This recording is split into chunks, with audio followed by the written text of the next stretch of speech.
Yogi Ramsuratkumar, Yogi Ramsuratkumar, Yogi Ramsuratkumar, Jaya Guru Raya. My pranams to all.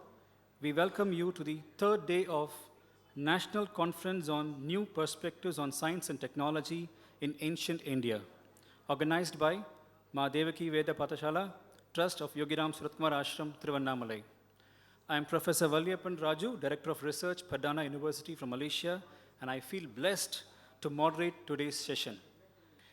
We are assembled here today to witness the next rounds of learnings, findings, outcomes, and astonishments. The last 2 days, we had power-packed sessions with our distinguished speakers. By the blessings of our Bhagwan Yogi Ramsuratkumar, this conference is progressing remarkably well. Through this conference, we have covered maths and astronomy in day 1, medical sciences and chemistry in day 2, that is yesterday, and today we'll be covering agriculture and engineering. We now understand that 3 days is not enough for this kind of a conference. The perspectives and dimensions seen on maths, astronomy, medical science, chemistry, technology, science, and are like multifold. Usually, these kind of conference will be witnessing new findings and information, whereas in this conference, we are witnessing new perspective on each of these. It's rightly titled as New Perspective on Science and Technology. For the past 2 days, the knowledge transfer was visible, curiosity among the audience was tangible, our speaker's commitment to deliver diligently was remarkable. What else can we expect in this kind of conference? A blend of modern science with strong dosage of ancient flair has taken the conference to the next level. In continuance, we are stepping to the third day today, perhaps a lot more to learn and witness today, as today's topics are even more interesting, that is engineering and agriculture. The two sectors where India is deliberately focusing to sustain. We are sure it's going to be a thought-provoking session. Today we have Professor Gopinath, Professor Bharat, and Professor Ganti Murthy. So without further delay, we shall now start today's first speaker, Professor Gopinath. He is a professor at Plashka University after retirement from ISSE as a professor of computer science. He is a co-author of recently published book titled Resource Proportional Software Design and Emerging Systems. Besides technical interest in computer systems area, he is interested in computational aspects of the Indian tradition. He also has an abiding interest in the general Indian knowledge system, especially on how to understand its insights from a computer science perspective and also how to make it widely accessible. He has co-edited a forthcoming book, The Computation Meme, a computational thinking in Indian tradition. We are honored to have you here, sir. I welcome you to the stage for delivering your talk, sir. Good morning. My deepest respects to all who have taken the trouble to come and listen to us the last few days and today also. Before I proceed, let me thank Ma Devaki Veda Patasala Trust as well as Yogi Suratkumar Ashram for inviting me to talk a bit about an area which I find quite interesting and fascinating. And the area is computational thinking in the Indian tradition. And I find that in the past, for example, between, let us say, 2000 years ago all the way to 15th century or 17th century, the Indian contributions have been quite remarkable. But somehow it is not known to most except experts. For example, like Professor Ramsuratkumar here.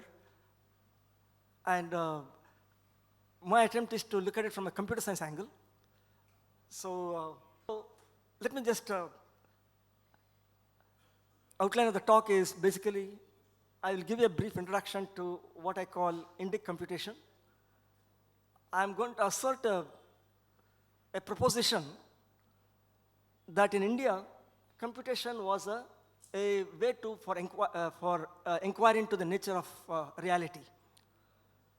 And I believe that it is part of every single shastra that is there in our tradition. That's what I believe.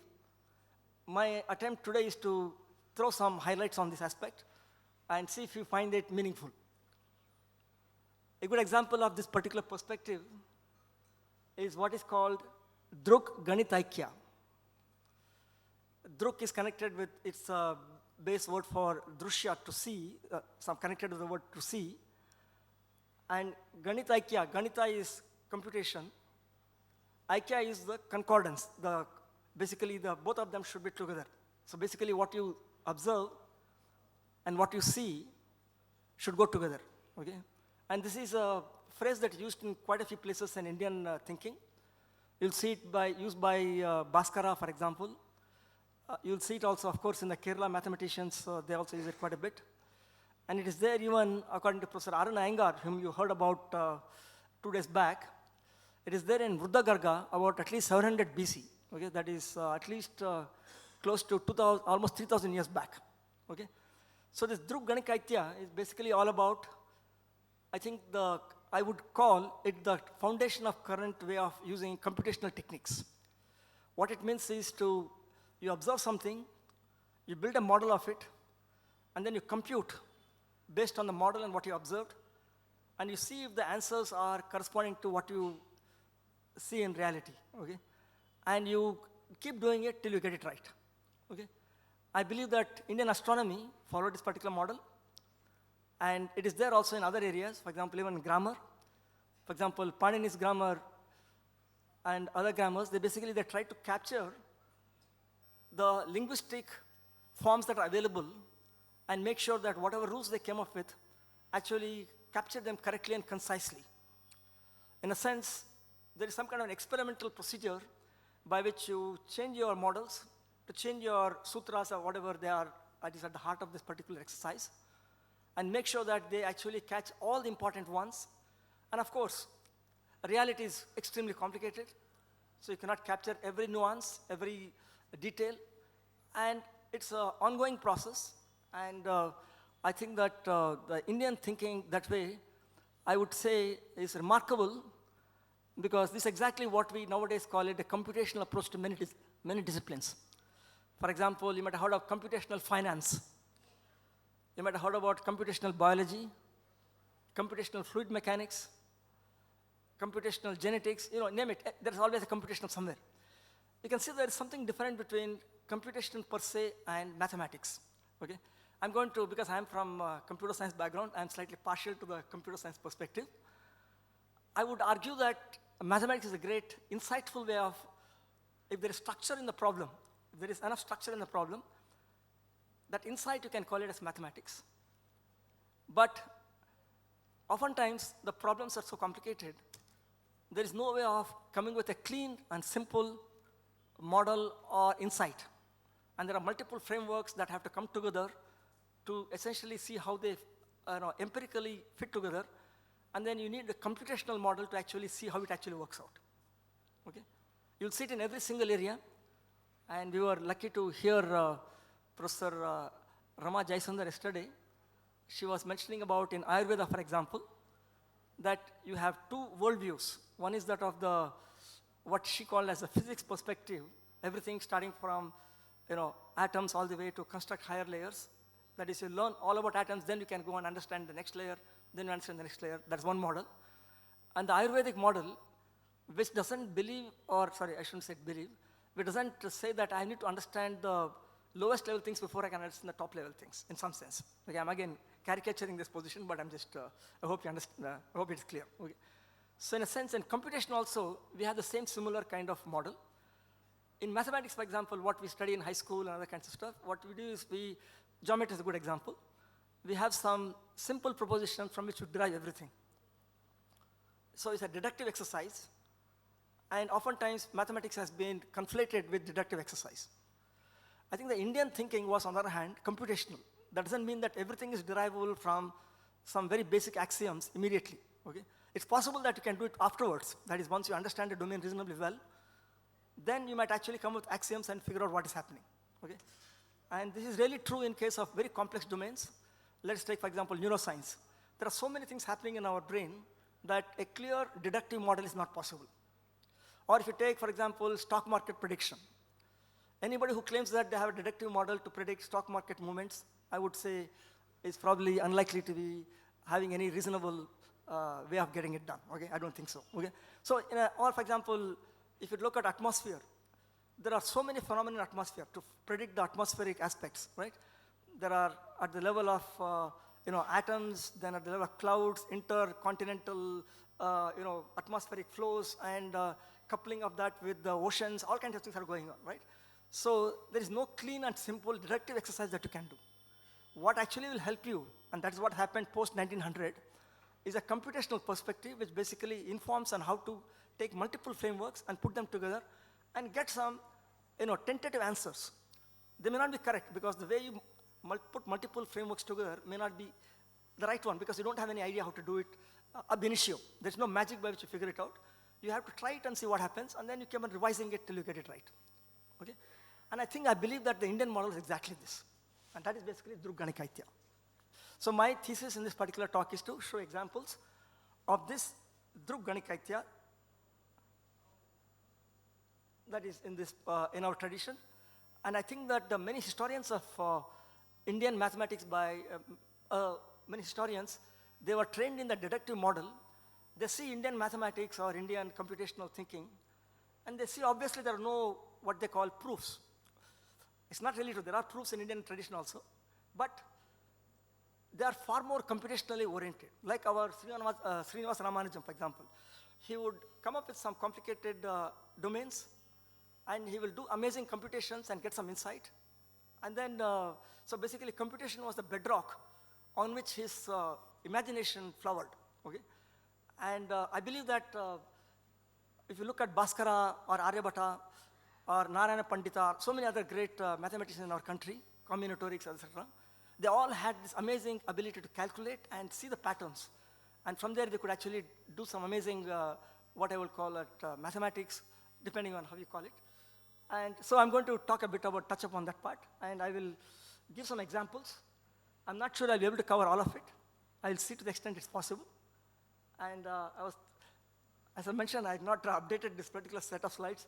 The last one is a running example. I'm not sure I will have time to go through it this time. Okay? But there is a book that has come out. It is called the Computation Meme. I'm not sure you can see this book. It is based on these ideas by various scholars. Professor M.D. Srinivas, for example, or Professor R.N. Iyengar, who was here last time, a few days back, and a few other scholars in this area. And so I'd like to give you some insight into what I think is an important component of Indian thinking. And I believe that it is there in every single discipline, okay? Whether it is architecture, whether it is text preservation, in areas like what is called theory of induction, etc. Okay? So let me get started. Okay? My apologies if what I'm saying, if it's not clear, kindly interrupt me. I'll see to the extent I can make it clear. Okay? Thank you. So let me start with the simplest possible mathematical ideas that are there in Indian thinking. You can, in Taittiriya Upanishad, it talks about happiness levels. And again, happiness, is there a quantitative approach or is it a qualitative approach? Qualitative, right? Most often we think of it as qualitative. But you can see in Taittiriya Upanishad, they're attempting a quantitative approach. They say, for example, if you are a healthy human being, let's say you are in the youthful person with a, everything going right for you, okay? Your happiness, suppose, is 1, okay? Of that youthful person who is happy and is not, doesn't have any ailments of any kind. Let's say his happiness is 1. Then they, in Taittiriya Upanishad, they talk about Manushya Gandharva, that level of happiness, which is 100 times that of the Manushya. Then Deva Gandharva, which is 10 to the power of 4. They go like that to Pitru is 10 to the power of 6, etc. Karma Deva, then Bruhaspati, Prajapati. So essentially it's a, I would call it an iterative. Iterative means keep on repeating something. And in terms of 100, and they come up to Brahma. Brahma is the saturation point. Up till 10 to the power of 20, it comes and then they stop there. They say that is the highest level of happiness you can have. So you can say this is an example of a computational way of thinking. We are not qualitative, we are computational in a sense. Of course, a very trivial example. And actually, I should mention also a very peculiar thing that goes on here. You'll see that Prajapati is just below 2 to the power of 64. You know that on current machines, for example, this particular machine is called a 64-bit machine. The largest number that you can express is up till Prajapati or somewhere near there. But you can't express Brahma on this particular machine. You need to do some other techniques to be able to express that Brahma. It's all overflows, okay? In a sense, like in Vedas, in Bhagavad Gita, it talks about, basically when the tank is full of water, it overflows, right? They talk about some of those kind of metaphors. Here also, you'll see something of that kind. Of course, this is just, I'm not claiming that our Indian, in Taittiriya Upanishad, they would think of 64-bit machine. That's not the claim. But it's interesting, peculiarly, that it's happening that way. Okay? Okay, so basically I give an example of iteration. And as I mentioned, numerical iteration. Taittiriya had this. It also is there in Buddhist models, something called Lalsa Vistara. They go up till 10 to the power of 53, okay? I'm told that Buddha was asked to recite numbers and was asked to recite the largest number he could come across. So he will go with numbers like Koti, Arbuda, various other numbers. He went all the way up to Talakshana, 10 to the power of 53, and stopped there, okay? Of course, this is just Lalita Vistara is saying it. We don't know how accurate this is, but that's it. I'm going to talk a bit about one more example, which is very interesting. It is a Jaina example. It is called the iteration based on Vargita Samvargita. Okay? So let's look at the example. Okay? Suppose you have a number like 2. Suppose I want to make it bigger numbers. Okay?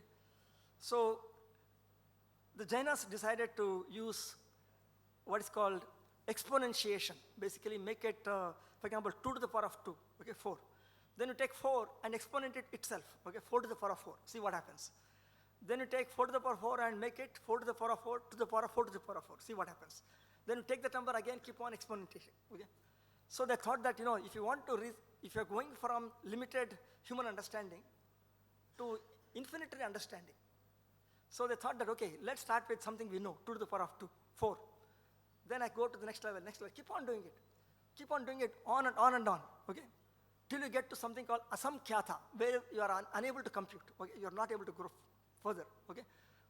And then that is now the starting point for the next level iteration. So you can see the Jainas are very aggressive. They start from 2, the known quantity we can handle with 4, etc.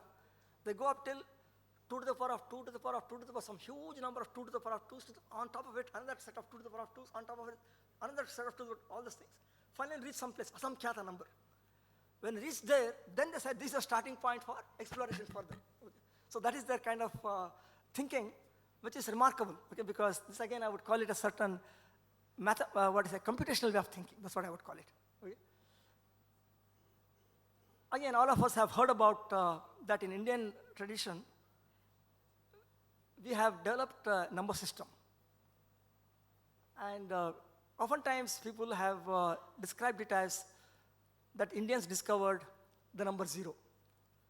To me, it's a very unsatisfactory way of talking about it, because I think at the heart of the system, what the Indian system did, and of course something similar also, Mayan system and a few other systems, the heart of it is that it's a number is a polynomial. What does it mean, a polynomial? It is based on some base, and using that base, you compute you have a representation for a number, and the idea is that given that description, there are sub-numbers within it, and you can use the sub-numbers and to get the actual number, okay? In a sense, it's a recursive way of thinking, okay? For example, if I have something like 4378, I can think of it as 43 and 78. If I combine it together, 43 multiplied by 100 and 78, add 78. So in a sense, I take the sub-numbers in it, and I can get the actual number 4378. Or of course, I can take it as 4378 as 4378. I can use what is the way I've written it here. For example, this is Eka, Dasha, and Shata, for example. So this will be in 4378, this will be 8, this will be 7, this will be 3, and there will be one more for 4. Okay. So in a sense, what you're doing is you take a number, look at this internal composition, use that to actually derive the meaning out of it. This is an example of, you can call it iterative in some sense, or you can even call it recursive. Okay? So this is actually the heart of the method. And because of this understanding that there is a polynomial representation, the Indian people are able to figure out how to do division, multiplication, of course, square roots and cube roots, things like that. And of course, to the higher powers, because the same method is used. Okay? Because they had some idea of what is called binomial theorem. And therefore, if you want to do 4th square roots or 10th square roots, you can use exactly the same thing. Okay? Yeah, that's right. The Indian model. Yeah. Yeah. Yeah, but Indian system started with the.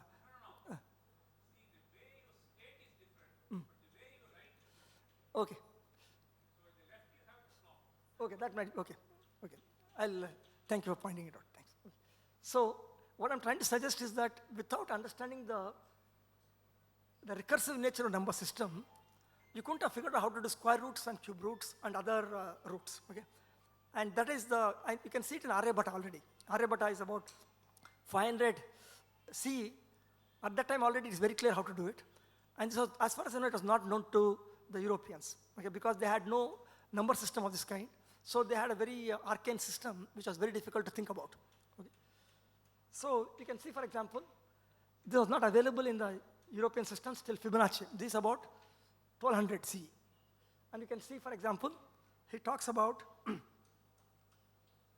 where is that, Indoram. You can see he talks about Indoram here, okay?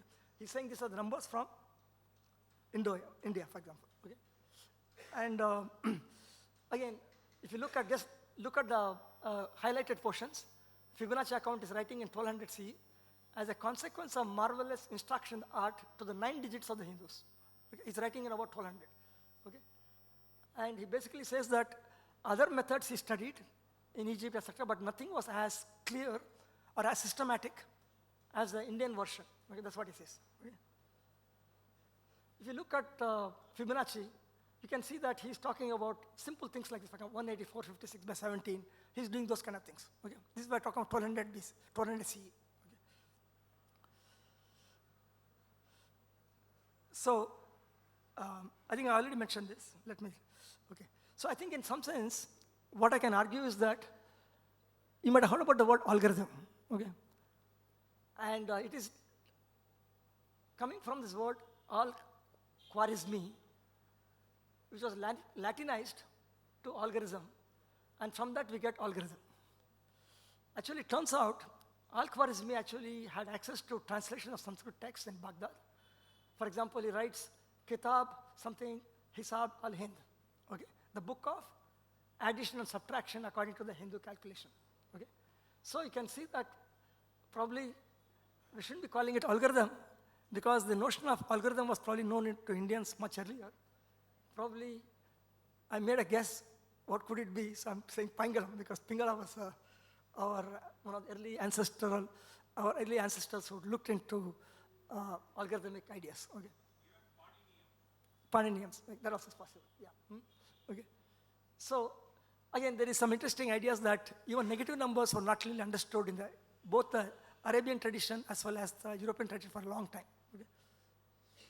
Multiplication, you can see, is very systematically done in Indian tradition. It looks like, if you are familiar with computational theory, right? It almost looks like a Turing machine, okay? The way it is done, okay? Again, I don't want to digress further here because I'm just pointing it out that there's a mechanical aspect of doing it. An algorithm is a mechanical way of doing things. And this was understood by in the Indian tradition, okay? And for example, division and square root. This is a shloka from Aryabhatta, Ganitapada, where it talks about how to do square roots, okay? As I mentioned, you could not actually come up with a square root algorithm unless you have this notion of a polynomial basis of numbers, okay? It's not possible to think of it that way, okay? So this is already there, okay? So I mentioned Pingalams. Let's just look at Pingala a bit. Again, a lot of our mathematical thinking or computational thinking comes from practical examples. And one example that is interesting for us is from music and poetry. I think Professor Ramsuratkumar talked about this last time. So basically what Pingala was trying to see was that if you have a number of talas, for example, how to compute them. So for example, suppose I think in Carnatic music, currently we have Lagu, Druta, Anudruta, right? You make it even simpler right now. We'll take it even more simpler. Druta and Anudruta. Druta is this, and Anudruta is just this, okay? So the question that was posed by Pingala a long time back, about 2,500 years back, was suppose I have 10 units of time. how many types of talas are there composed of either 2 units or 1 unit of either druta or anudruta. For example, if you take n equal to 1, there can only be a anudruta, only one. There's no other possibility. That's why it is 1. Okay, there's only one possible. Okay. Whereas if it's n equal to 2, either it is anudruta followed by anudruta, okay, 1 and 1. Or it could be druta, 1 and this. So there are two ways of doing it. If it is n equal to 3, it can be anudruta, anudruta, anudruta, 1 plus 1 plus 1 plus 1. Or it can be druta plus anudruta, or anudruta followed by druta. These are two different talas. 1 plus 2 is different from 2 plus 1. Okay? Again, if you see in our Carnatic music, we make the distinction whether it is 4-2-2 or 2-4, etc. 2-4, for example, some people will call it Rupakam, for example. I'm sorry. Some similar thing. Or in Hindustani also, you will see various things. You have 16 in Tintal, for example. You can have a 4-4-4-4, or it can be 4 plus 2 plus 10, okay? Or whatever. Okay? Various talas are possible. So the question is, we continue like this. See, for example, you had 1 possibility, 2 possibilities, 3 possibilities. You'll see that 2 plus 1 is 3. If you do it for n equal to 4, you'll find 5 possibilities. And you can see it is 3 plus 2. And n equal to 5, you'll have all these possibilities, 8 possibilities. And again, it is 5 plus 3. Okay. So they saw this pattern, and essentially they came up with a series of numbers, 1, 2, 3, 5, 8, 13, 21, which is nowadays called Fibonacci numbers, because Fibonacci picked it up from India, but he didn't name it anything, but the Europeans thought that he had invented it, so they call it Fibonacci numbers. Okay. So what is interesting is that even this, it was, there's a lot of comment, because Pingala was a very, very, very cryptic. He didn't really give all details. There is a very good detailed analysis by Hemachandra. He actually does equivalent as a proof.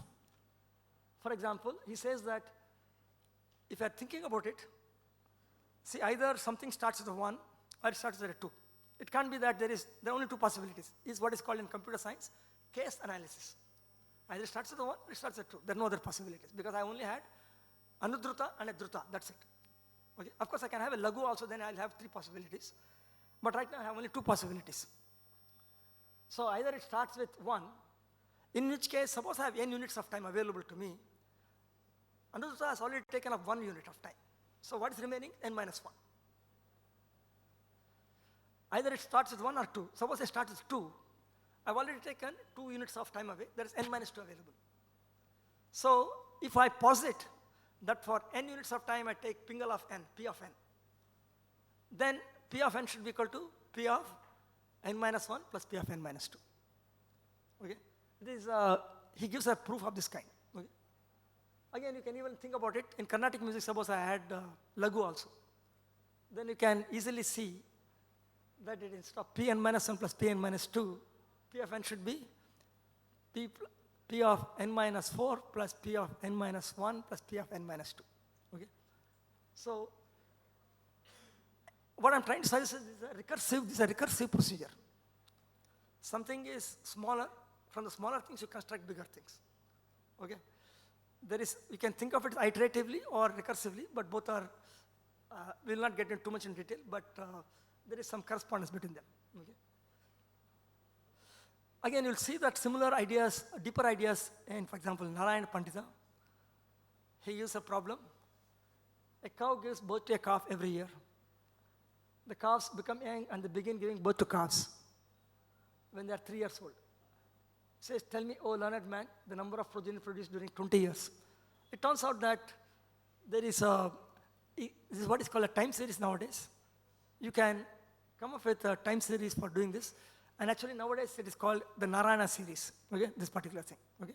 Narayana, currently the mathematicians of the world, they have come up with names for each series in the world. Like every series known to mankind, they numbered it. This is called a Narayana series currently. Okay. Again, last time in yesterday's talks, we had some exposure to Ayurveda.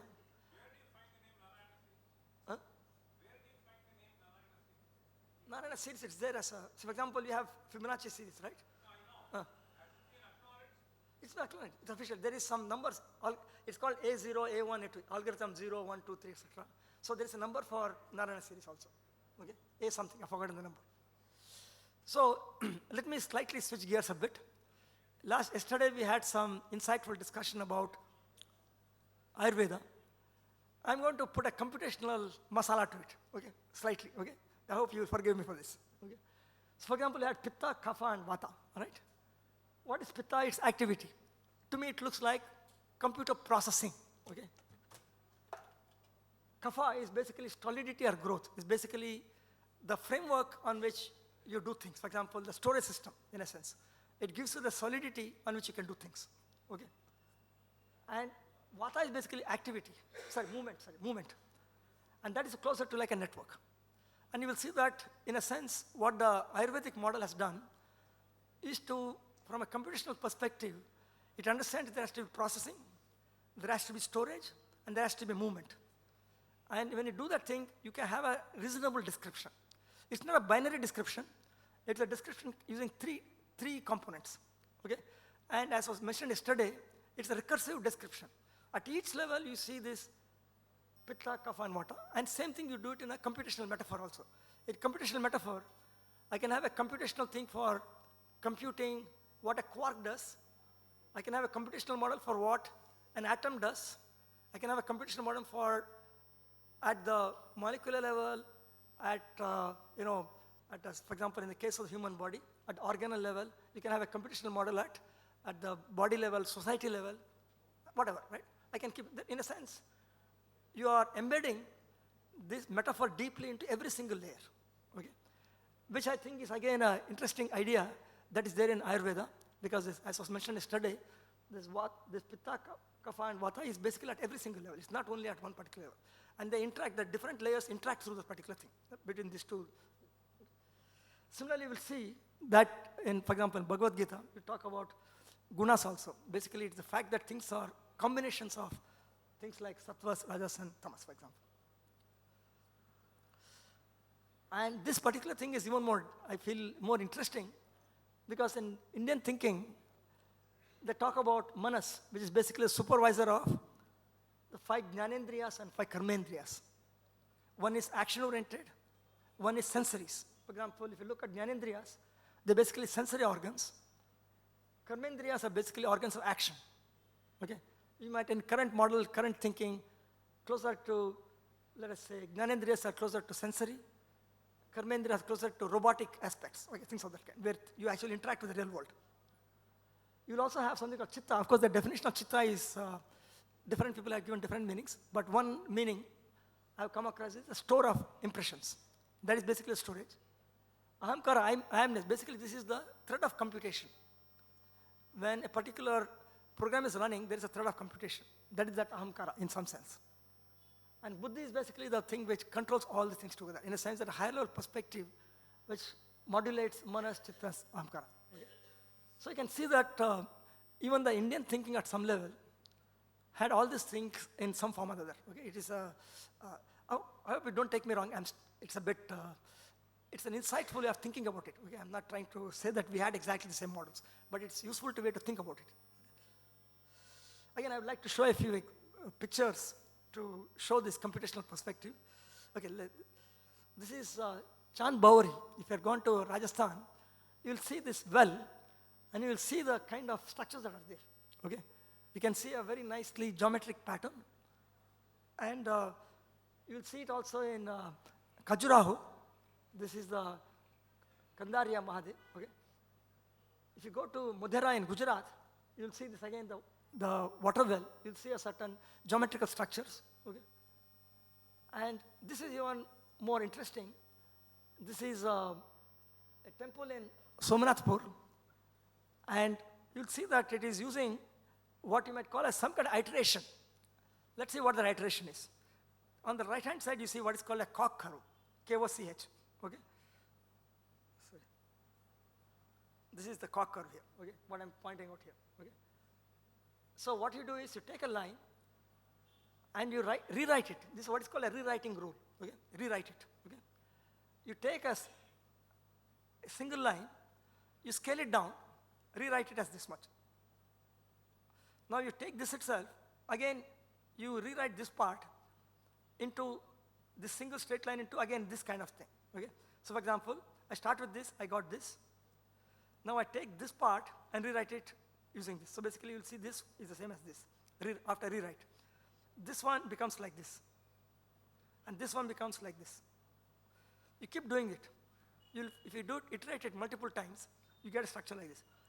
And actually it turns out that this Somnathpur temple has this iterative structure, okay? And this is the same, if you see it from the front. And it's carried out at many, many levels. For example, this is a stamba, okay? You'll see the same kind of ideas about iteration, okay, going on, okay? You keep reiterating till you get different interesting forms. This is Garbhagudi. So these are simpler Garbhagudis, more complicated Garbhagudis, okay? Why do you do the iteration, okay? You'll see also in kuntas, okay? Mandapas and kuntas. Mandapas, this is an example of doing it iteration on the kunta, basically water bodies. You can see square things. Then if you keep on iterating, you'll get those kind of structures. Okay. You'll see it also in architecture, where you'll see that the base of the temple, for example, has a base. And there are various components identified in the architectural tradition. For example, Karna, Bhadra, etc. And actually what you do is, each of those things, you again iterate, based on similar examples like I mentioned here, okay? Like I mentioned here, right? So you do the same things, and you'll find a lot more interesting, deeper structure behind all these things, okay? So I would argue that you look at architecture, you see this thing. You look at music, you see this thing. Of course, number systems, you saw it. You saw it in Ayurveda a bit. So you can see in every single discipline, there is some computational perspective somewhere at the back of it, if you look at it carefully enough, okay? So this is Mahabalipuram. If you look at it from the top, you'll see the structures like this. Mahabalipuram, you can see it's amazing the symmetry and the imagination of how to put these things together, okay? Okay.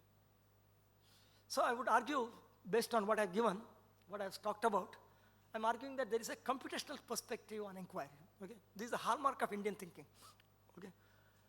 And mathematics and astronomy is quite reasonably clear. I think Professor Arana Iyengar and Professor M.D. Srinivas and Professor Ramsuratkumar, they have done extensive work on these topics, okay? It's very obvious, okay? But other areas also show these examples quite dramatically. I mentioned architecture. One of the most greatest things that has happened is in the generative linguistics in Panini's grammar. It's truly mind-blowing. It is nothing, you cannot call it anything other than mind-blowing, how amazingly has done it. Whether it's poetry, again, this was talked about by Professor Ramsuratkumar, music, even rasa theory, I would argue that it is basically a state transition model. It's recurrent because if you study rasa theory in Bharata's Natya Shastra, there is a notion of what's called sthayi bhavas. And I would argue that it is a two-level model. A bhavas on one level and rasa at the higher level. And when the bhavas become recurrent, then they become rasas. Okay, there's some, and basically you can see there's some, what I would call a control theoretic model is there. Okay. Anyway, if I have time, I can explain it, but okay. So basically what I'm arguing is that computation is the basis of our tradition. And essentially, again, to recollect what is computation, it is evolution process of some environment where a sequence of simple local steps. And because it's a simple local steps, what happens is that sometimes you cannot explain things because there are so many steps involved. You cannot explain something obviously. That's why, for example, European historians, they looked at Indian tradition, they didn't see obvious explanations. I think again, for example, Vakya system of astronomy, unless somebody, you sit with the gurus or scholars, right, they will not be able to understand everything. So they see suddenly jumps of logic. So they think that we are not proof-oriented, we are not, basically because computation can involve many, many steps. And it's not easy for us to figure out exactly what something happened, okay? Just like, again, you might have heard about artificial intelligence. It does lots of computations, and finally it says, this is a cat or a dog. You can't pinpoint exactly in that particular computation where exactly it says it's a cat or a dog, right? Computation has this particular property, okay?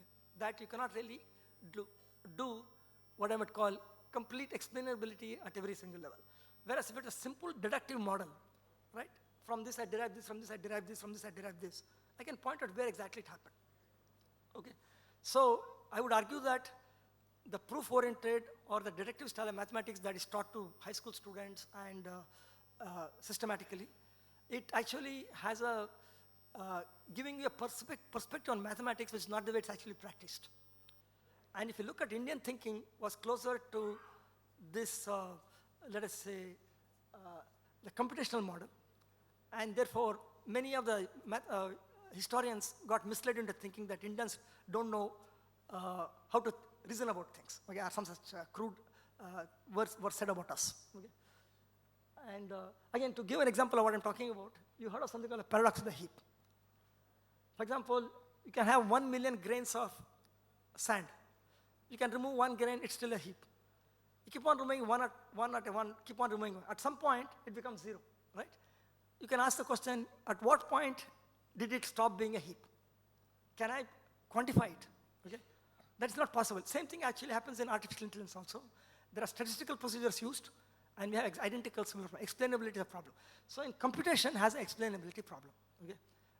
As I again repeat myself, the European mathematicians, historians, right? Historians, I'm specifically on historians, they didn't understand this aspect, okay?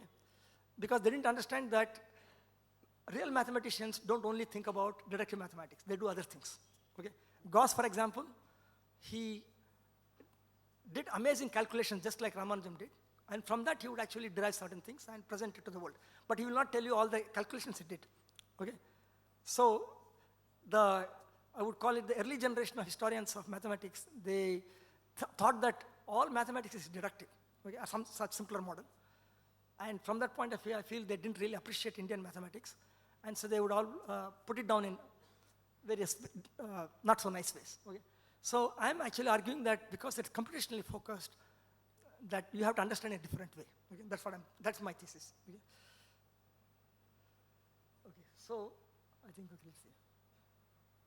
So this is basically what I'm suggesting, that computation is an Indic meme, okay?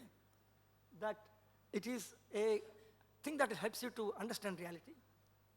And for example, if you look at Vrudagarga, he talks about darshanam, ganitam, chaiva, yugapat, yoga sadhakam. He says darshanam is observation, ganitam is calculation. When they go together, things work out well.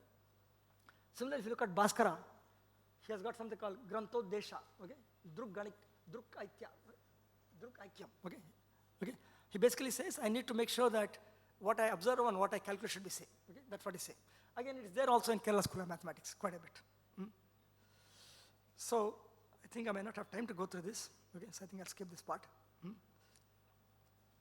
Okay, one important thing to notice also is if you look at Aryabhatiya, he actually gives algorithms. Okay? It's not deductive style like Euclid, for example. It's algorithms to compute some things. Okay?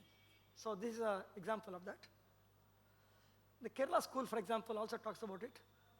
If you look at this particular statement, the best mathematicians have to sit together and decide how the algorithms have to be modified or revised to bring computation back into agreement with observations. Okay? Again, this is a hallmark of this computational method. Okay? And that is a hallmark of current science also. Current science, whether it is, as I mentioned, you have something called computational neuroscience. It's all about this one, nothing more different. So in a sense, there are two poles, the Greek way of thinking and the Indian way of thinking. Both are complementary. I'm not saying the Greek is bad, and I'm not saying that Indian thing is bad. The two things have to come together. And I think unfairly, our system of thinking was characterized as not very deep or whatever. Okay? But actually, in reality, almost all of us do this computational thinking only, almost all of us. Because if you look at 17th century, from post-17th century, the reason why European did amazing discoveries in science and mathematics was precisely because they dropped this deductive model of the Greeks, geometry kind of model. They dropped it almost on the floor. They picked up the computational models. They picked up algebra from India. They picked up numbers from India. And they were able to put them together in more sophisticated ways. And because they had this telescope and microscope, they were able to progress much further. And of course, our country was not in a fortunate circumstance at that time, so we really couldn't make much of it. But the computational method from 17th century, I would argue, is the reason why the Europeans made amazing progress. It's not the deductive mathematics or deductive style of reasoning that really helped them. It's actually the computational methods. Because if you look at physics, this, what is called kinetics, it's all about having a model, computing the results of that model, and see whether it corresponds to reality, whether friction, how to make sure that friction elements are taken into account, how to fit an equation to certain data observed, okay, all kinds of things. These are all basically computational things. There's no logical deduction here. Okay? There are some high-level mathematical principles, sure, but actually you need to do a lot of computation to fit things, to what you observe to what you want to predict and see whether it works or not. Okay. Okay. Yeah. So I think I'll just show in a few more minutes. I finish it. I'm just showing out algorithmic thinking in India. I'll give a few examples and close. Okay. I think I already mentioned multiplication, division, square root. Generative linguistics. You'll see that the Sanskrit system is an amazingly recursive, iterative system. You can start with Dhatupata, list of verbal roots. Then you add certain suffixes, and then you get some noun forms. You add some other suffixes, you get verbal forms. Again, you can add something to it. Again, you get a noun form. Again, you can go round and round and round. So there's a certain plasticity to the language. Okay, that's amazingly there in our Sanskrit, and it's basically a rule-based system. Okay, I wish I had more time to explain this, but I hope you see that there is a beautiful structure in the particular way our grammarians thought about it. They may not have written this particular diagram the way it has been. Actually, I picked it up from Amba Kulkarni, this particular diagram. But at the heart of the Paninian system of thinking was this kind of syntax diagram. Okay? This was the heart of it. It was not written down like this. It was written in form of sutras, but this is exactly what is behind it. Okay?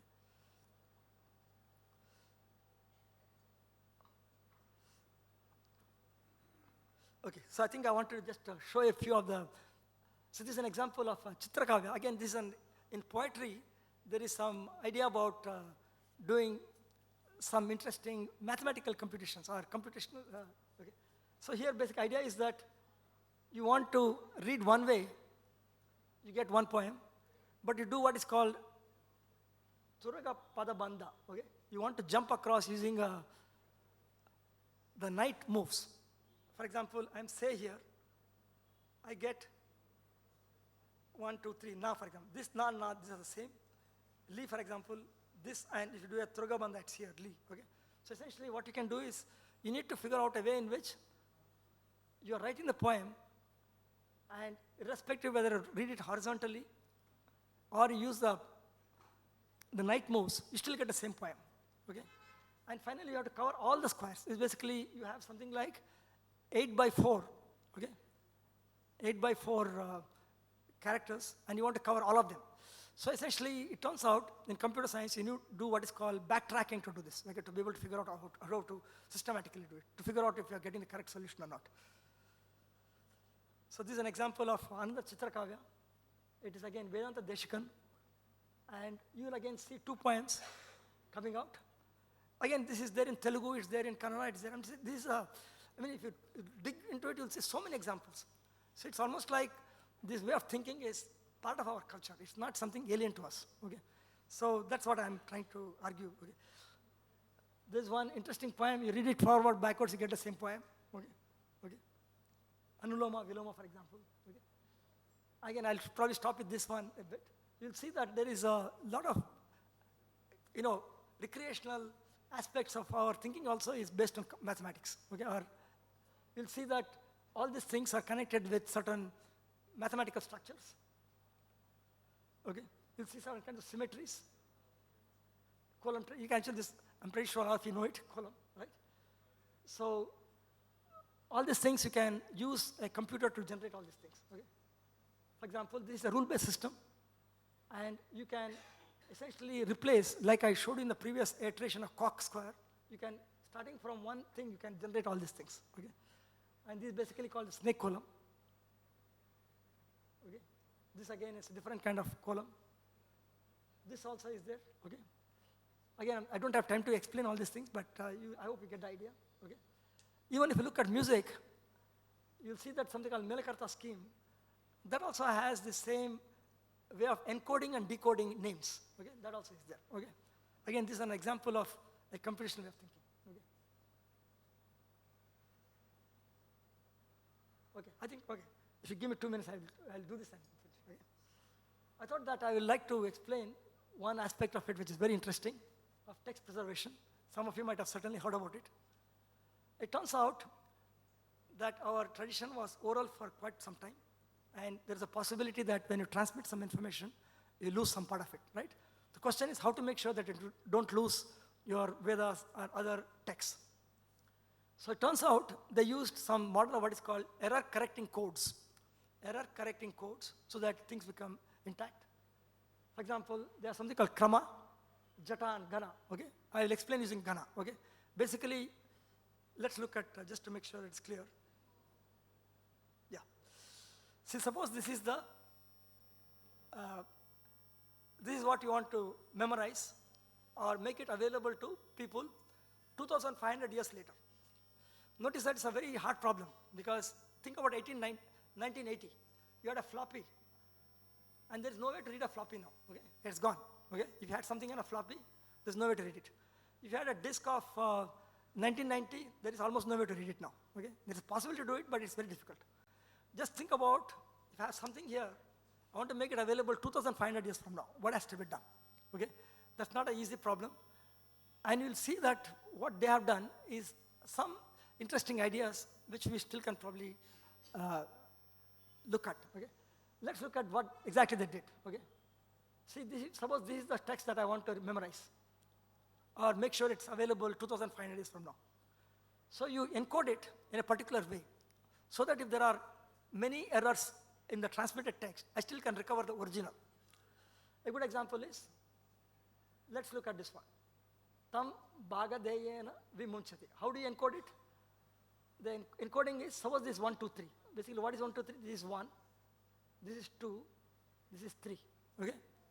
So what will happen? 1, 2, 3, how is it going to be encoded? 1, 2, 2, 1, 1, 2, 3, 3, 2, 1, 1, 2, 3. So basically it will become tam bagadena, because this is 1, 2, tam bagadena, 1, 2, then 2, 1, bagadena tam, that's 2, 1.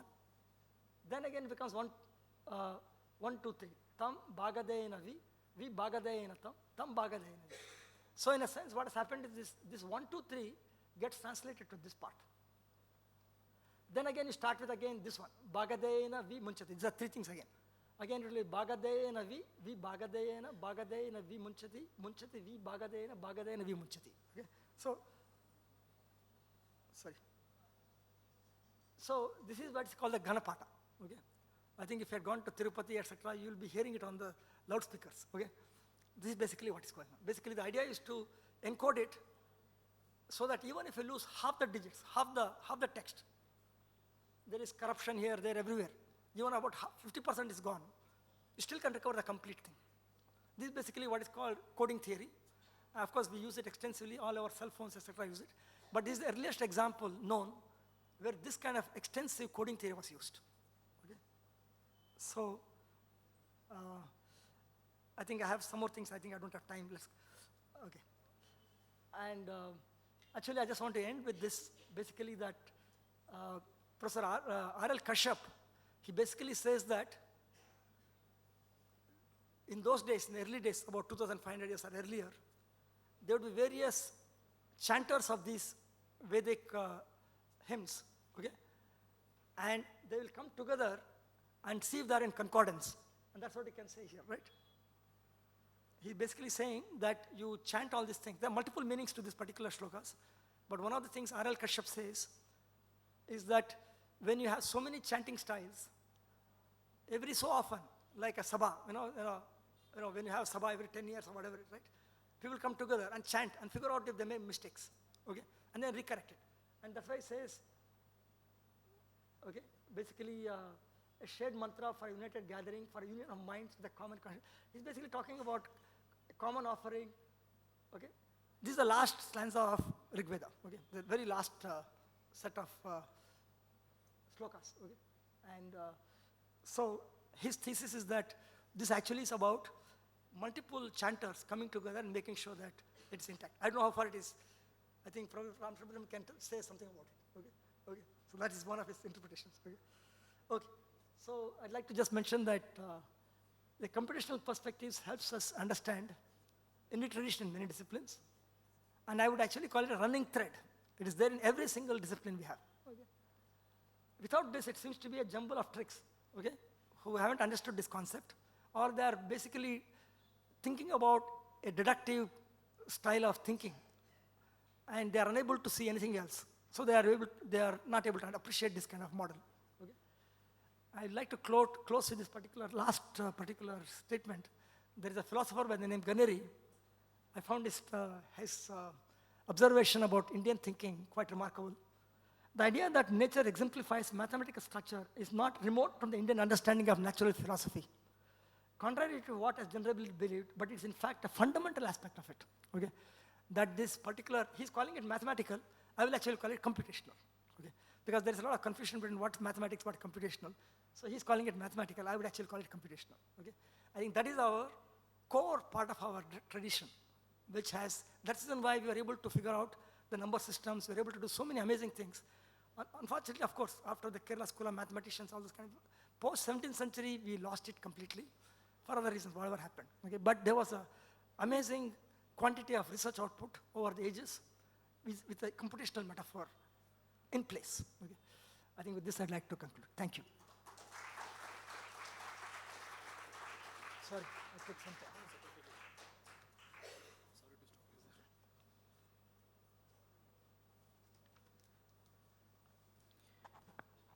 Yogi Ramsuratkumar, Jaya Guru Raya. Thank you, Professor Gopinath. That was an enthralling session. You covered computational thinking and its application in ancient proceedings meticulously. A very insightful session, sir. A perfect opening session for the day. You have made us to think about technological perspective in Indian tradition. A truly outstanding session. Thank you, sir. I now invite Mr. Sundaraman, sir, of Devaki Veda Patasala, to stage to facilitate and honor Professor Gopinath.